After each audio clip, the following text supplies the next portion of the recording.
Hello chess friends, this is Analyze Our Games number 11. This game is a tragic one, it's a tragic comedy. I was playing very well most of the time, I got a very promising position, and at the end I spoiled everything. And it has some psychological issues and how difficult sometimes it's for us to analyze quietly and calmly and finish our opponent off. So my opponent played e4, I played the Sicilian defense. It's a very good one, I have some experience on it. Then my opponent played knight f3, d6, d4, c takes d4, knight takes d4, knight f6, knight c3, a6, that's the Najdorf. Bishop g5, this gives reason to one of the most complex positions in chess. It's very tactical and sometimes strategical, but most of the time black loses because of some tactical shots. Then after this, e6, queen d2, preparing the long castle, bishop e7, long castling, queen d6, queen c7. It's possible to play b5 here. In these situations we always play b5 because we have to attack on the queen side and white attacks on the king side. And then after f3 or a3 we have a balanced position. So after queen c7, my opponent played king b1. This is a prophylactic, preventive move. It's very important to prevent some checks or some problems with his king. b5. Probably knight bd7 would be better. Sometimes we have the idea of playing this knight to d7 and then e5 and then c4 to attack the queen, and sometimes forces the exchange of the white colored bishop. And then after knight bd7, f3, then b5 and a3 again. It's also possible to put this rook on b8 to attack the white king. Okay, let's go back. After b5, my opponent played f3, then bishop b7, getting control of the long diagonal. It's very important, but probably knight bd7 is better because of this important bishop. Sometimes it's exchanged for the knight on f6, and then we have to retake with the knight, not with the bishop, because retaking with the bishop our d6 pawn becomes vulnerable. Then white could have played h4 or g4. They are sometimes played in reverse order, no problem. And h6 is a good move. It forces white to decide if white is gonna take on f6, is gonna go back to h4 or e3. Then there's also the possibility of rook b8 with some attacking chances on the queen side. Okay, let's go back to the move. Bishop b7, then g4. See, my opponent's trying to attack on the king side, and I have to do the opposite, attack on the queen side. Now I played knight bd7. Short castles or h6 are also options we have here, not much difference. So after knight bd7, h4. As you can see, my opponent is attacking on the king side. b4, I have to do the same, attack on the queen side.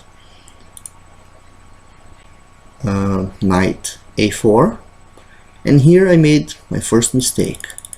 Instead of playing d5, it's a good move because it defends the b4 pawn and it also attacks the center. I played a5. That's a blunder. It's not a good move because it gives access to the knight to b5. Then my opponent took immediate control of this by playing knight b5. I have to remove my queen from attack. I played rook queen c6, and as you can see, my pawn here is very weak. There are already 3 attackers on it, yeah, the rook, the queen and the knight, and just 2 defenders, so it's lost already just because of a5. Then my opponent went back with his bishop. That's a very subtle, interesting move because now he can play g5, h5, f4 and so on. But probably better would have been b3 with the idea of defending this knight and maybe reallocating it to b2 and c4. That's also possible. Or knight d4 with the interesting idea of setting a trap. The trap is the following. You have to go back with, I would have to go back with my queen to c7. If I took on a4, it would be a horrible blunder because my opponent would trap my queen with bishop b5. Horrible, eh? Okay, go back, bishop e3. Then I castled. I thought it was the right time to castle because my king is in the middle of the board, so it's not very good. And my opponent is also threatening to take this pawn on d6 with a check, so it's not good to be in the middle of the board with your king, especially when you have heavy pieces attacking it. Okay, then after castles, my opponent made a mistake by playing h5. h5 is not good. Better is to play g5. Then after knight h5, knight takes on d6. As you can see, I told you before, this knight is attacking and wins the pawn. But white or black would be still okay here. Not,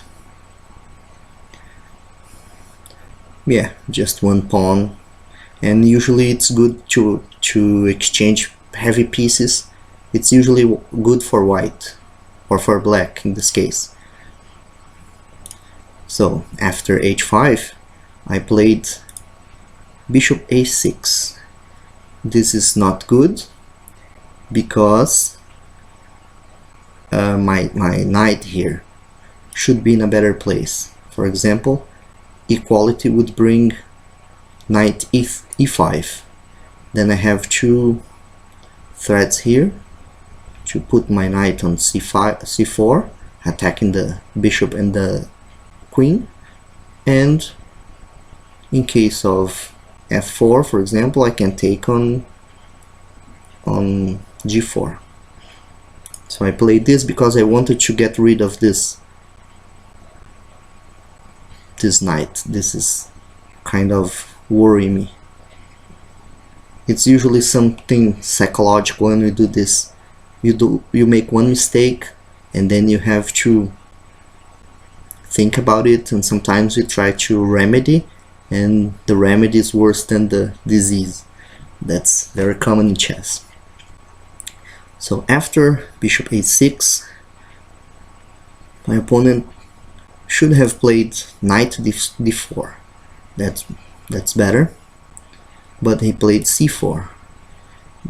Then I was thinking about making some opening some diagonals or columns here. Then I took on c3 en passant. Yeah, probably knight e5 would have been better, attacking the pawn on c3 and the pawn on c4, but I wanted to open lines. Then I took on c3 en passant. Then he took with the knight on a4.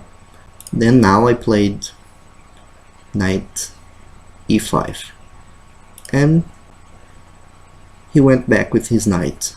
It's okay, we have equality here. Black is okay. I have my pieces developed, as well as white. White can take on a6, but he didn't do that. Then I played my queen's attacked, so I have to move my queen. g5, he attacked again my pawns. The avalanche of pawns are coming, so I have to do something. It would be nice to attack his king, but now I can't. Instead of playing g5, he should have taken my bishop on a6. Then rook takes, and we have again equality. White is okay, black is okay, nothing, no advantages here for anybody.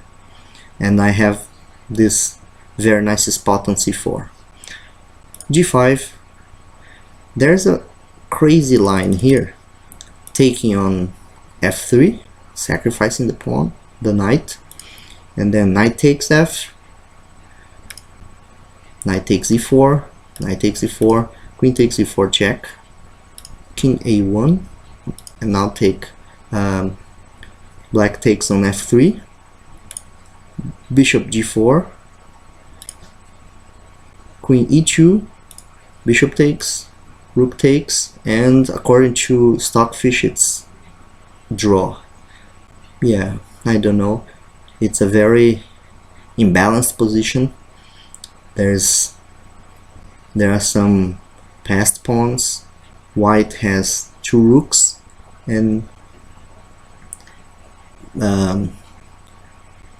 black has just two bishops instead of two rooks, but because of these passed pawns, maybe black has some chances of promoting one or making some progress. Okay, let's go back. So after g5, I played knight f d7, going back. g6, my opponent went for the kill. He wanted to mate my king. Probably f4 was better. So after g6, I played knight c5. I was a little bit worried about this point on e6. This is always a problem when we play the Sicilian bishop g5, 6 bishop g5. So instead of playing knight c6, probably taking on f1 first was better.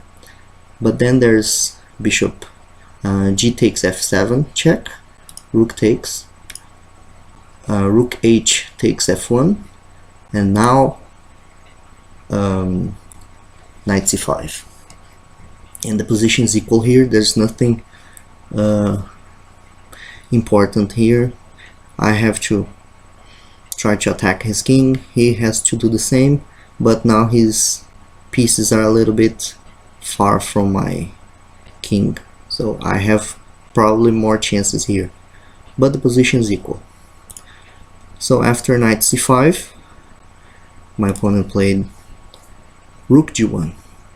Again, he could have taken on a6, and then rook takes a6, and the position is equal. So after rook g1, I took advantage of this move and took on f1. And my opponent took. Now he has 2 rooks aiming at my king, and I have to do the same. But firstly, I have to solve the problem here. My opponent is threatening to open up the position here. I decided to take on g6, then h takes g6, and now knight takes g6. Yeah, I eliminated 2 pawns. My opponent sacrificed a pawn to open up some lines toward my king. And now there comes his queen, and it plays a very important role in this game. His queen here, it makes cause some problem after. Then instead of playing rook f7, the idea to play this was to move the knight to f8 and defend h7 and e6 at the same time. Later, because of some of my opponent's little mistakes, I could do this, but instead of rook f7, rook b8, rook a b8 would be much better, because I would start attacking my opponent's king. And then rook h1, knight blocks the check here, and rook f g1, a4, so he has to attack here, I have to attack on this side. It's opposite attacks. Knight bd5, rook takes, bishop takes on c5, d takes c5, rook queen e5, bishop f6, takes on e6 check, yeah, queen takes, and king h1. Black's a little bit better, but there are some problems here related to the attack on this pawn, also the bishop, but black's okay here. So after rook f7, my opponent played rook h1, so I was attacking on this side, he was attacking here. Now he threatens to take on h7, check. Now my knight goes to f8, defending on h7 and on e6. Rook fg1, again one more piece directed to my king. Now it's my turn. Take a look at the arrows. I'm attacking his king, he's attacking my king, so the first one to make a mistake is gonna lose. And here my opponent was the first one to make a little tiny inaccuracy. It's bishop g5, so this knight is very well protected by this bishop, and he proposed the exchange. Better than this would have been rook g2, yeah, putting some more pressure on this pawn, maybe threatening to put the bishop here, and because of the pin I can't take the bishop, etc. But then after bishop g5, I took it, of course. He retook it with the rook, and then here's my little mistake. Instead of playing rook b4, I played this. I attacked one more. It makes sense, yeah. That's why sometimes it's very common to make a mistake in chess, because the things we do, they have some logic, and then deeply analyzed, it's not the best one. The best one in this position is to play the queen to b4, and then after knight b5 I have to attack again. The king goes to a1, knight takes, and I take the pawn, and black's better. So after knight d3, my opponent played here, and I have to admit I didn't see this during the game. This now blocks my attack here, and that's sad. But black's not that worse. It's still kind of equal position. Then I played queen c7. Probably queen c8 would have been better. Then after queen c7, he eliminated my attacking piece. I took with the queen, excuse me, and then he was very brave here, courageous. He took on e6, and then again, sometimes we play some moves that are very logical, but they are not the best one. And that's the case. Better than taking on e6 is to play the rook to d1, and then my knight has to go back, and then f4, attacking my knight again, and then I have to go to c4, and black is a little bit better, but it's minimal. So after taking on e6, I didn't see this move. This would have been the winning move, because now I have 3 pieces attacking my opponent's king and 2 pieces defending, and now I can take on e6. Before I couldn't. Before, if I have taken here, there's the mate threat here. Yeah, check and checkmate. So that's why I didn't play this. But I tried to attack at the same time. He attacked my king, I attacked his king. So I took on b2. As I said before, I didn't see this move. This move would have been the winning move. After knight a4, we have some moves here. Yeah, I can take h7 check, king f7, rook, queen h5 check. Then my king is able to escape, and then my opponent's king has to escape. There's some crazy stuff here. I can take on b2 with my rook, because if he takes, I take it with checkmate. If my opponent take here with the knight, I take with my queen, and it's checkmate. But then there's some checks here. Now the black's king has to escape some checks, and it's possible doing this, some crazy stuff, and black is better here.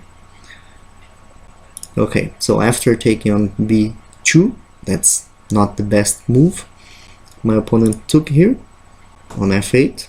Okay, in case of king a1, then I have this move that I would probably not see during the game, and if my opponent takes on b2, and I take on e6, and black is better. So my opponent took here on f8.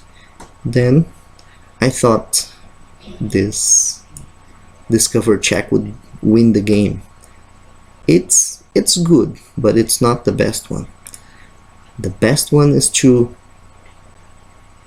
play knight c4 check, discover check, and here then I can take on f8. My opponent can't take here because there's the threat here, checkmate. You know. So after this discover check, My opponent made another mistake. He played king c1, and that's not good. The best one would be to play the king to the a1 corner, to stuck his king on the corner. Okay, then I pinned his knight. My opponent took with a check. Better is to take there on c2, and then I can take here, win the knight. My opponent can take on h7, then I would take on f3, and black's better here. Even playing queen c5 is better, is winning. Yeah? I have a winning position, but it was very difficult during the game to see all this. These are analysis from computer, so it's a different kind of stuff. It's perfect. It's perfect chess. So after this I took on f8, then check. But this, you can see, it's a kind of a desperate situation.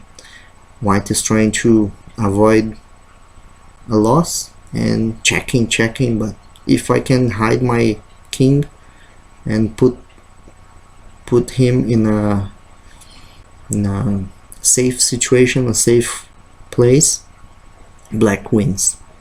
Then I played king e7, then again check, then I interposed my rook, and he played attacking my rook.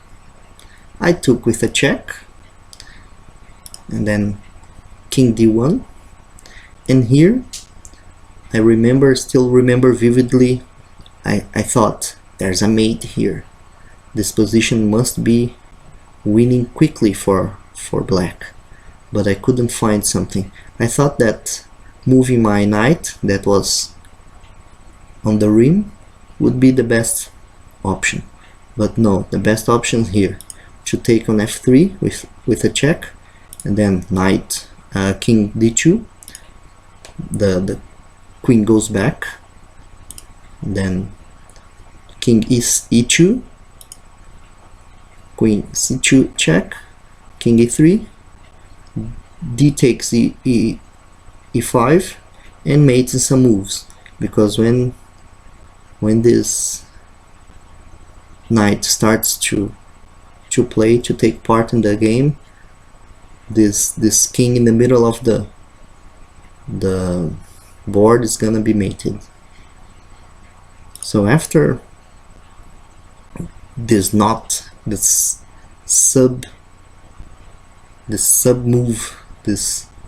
suboptimal move was played, my opponent found some interesting defense resources here.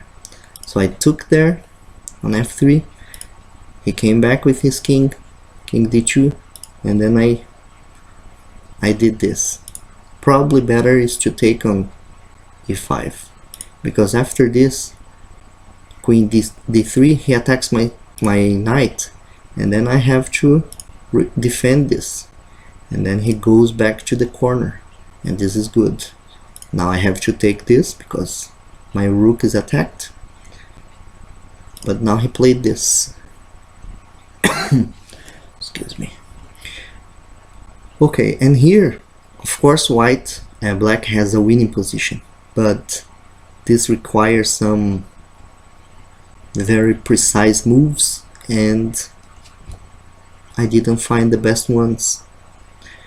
Better is to play queen d2, and then in case of check here, then I attack his rook, then the rook goes back, and then I try to exchange the queens, or even play here for the mate, because now my rook is free to go and check. And now in case of king takes b2, there's a check here, king c1, rook f1 check, and here by exchanging all the pieces I have a winning endgame. This would be very, very easy to win, but no, I played this queen d4. We exchanged the pieces. I also have a winning position, but then I made some other mistakes. See, now the difference is very little, but I have two pawns, two passed pawns, and the thing is easy here. The best way to cut my opponent's king is to play rook b6 check, because he would have to play king a3. In case of king c2, there's this check here, and we exchange pieces again. I have a very easy winning position because I have two passed pawns, and my king can go to protect it, and I even can take this pawn and make 2 or 3 queens. Okay, so I didn't play this. I tried to cut my opponent's king by playing rook f3. This is not good, but it seemed okay. It's not a horrible mistake, but it's not the best option. So my opponent checked. Maybe in case of attacking my pawn, I have this idea to exchange, to protect my a pawn and go push this pawn and make a queen, and the rest is kind of easy. Then in case of king b3, g5, then my king goes to protect the pawn and make progress, while my rook cuts my opponent's king. This is a very common way of dealing with endgames like this. So after rook c7 check, I played king f6, defending the pawn, of course. Rook c5. If rook d7, I can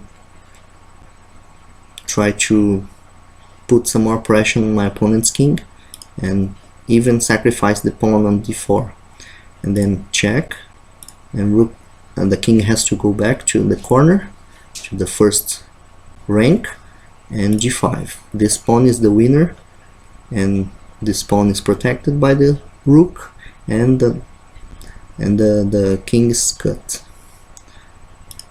My opponent played rook c5. Then I tried to exchange rooks and defend my pawn here, and in case of my opponent's exchanging rooks, it would be much easier. Excuse me again. Okay, so he attacked my pawn, I defended it, but better is to sacrifice this pawn and make this passed pawn the winner of the game.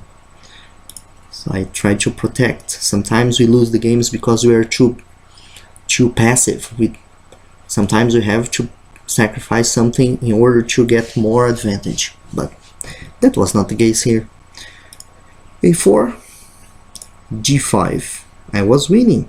This is a very easy winning position, but I made a horrible mistake later. That's why it's called a tragic game. So king c2, he wants to come and protect my pawn from making progress, and at the same time attacking it.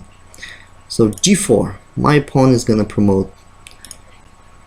Okay, there his king is going to try to win the pawn, and I played here. I tried again to defend the pawn, but much easier would have been to play king f5.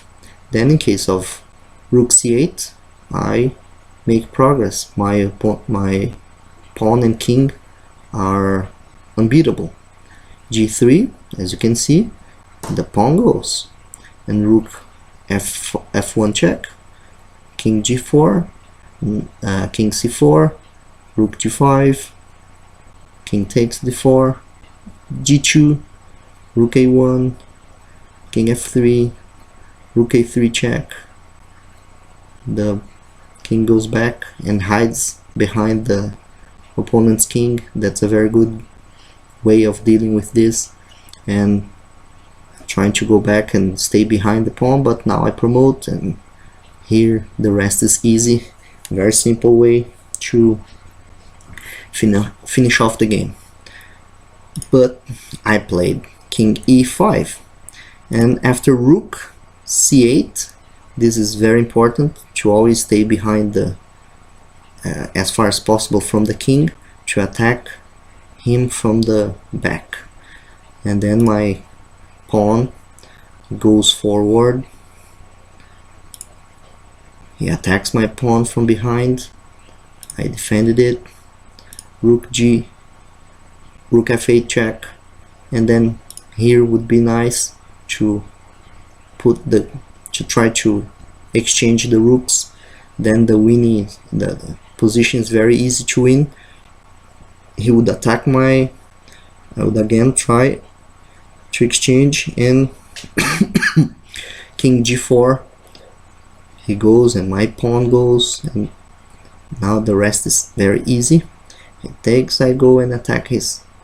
He has to sacrifice his rook because of my pawn gets to the 8th rank. Now he goes after my pawn and I defended it. And then I take my king and go and take this pawn, and the rest is easy. Mating 15, 12 moves. So okay, after king g4, my opponent set a trap. He was trying to escape this. In this position I would have to play this to guarantee my pawn from being pushed, and in case of rook f1, then there goes my pawn. And the next thing to do is to play this, and he will have to sacrifice the rook. That's the only chance, but then the game is easy to win. But I played rook d7. I wanted to protect my rook. It was attacked by the king. It makes sense to play this. Then check. I played king h3. Then here's the trap. I have to check again him from f7, to make his king goes to other place. And then after king e4, for example, or any other move, I play g2, and there's no way to avoid this pawn from promoting. But instead of playing check, rook f7 check, I played this horrible blunder, rook d3. I pushed my pawn forward. I was thinking about this guy. I knew it was easy to win, but then what happened? Tragedy, tragic comic. Check on h8, and then I gave up because I have to interpose, put my rook here, and then he takes and it's mate. It's a tragic comedy, isn't it? But that's chess. It happens to world champions, to mere mortals like us, but it taught me a lot, this game. I'll never lose concentration again. I'll try to keep focused, because we're not playing with clocks, so I didn't have to hurry.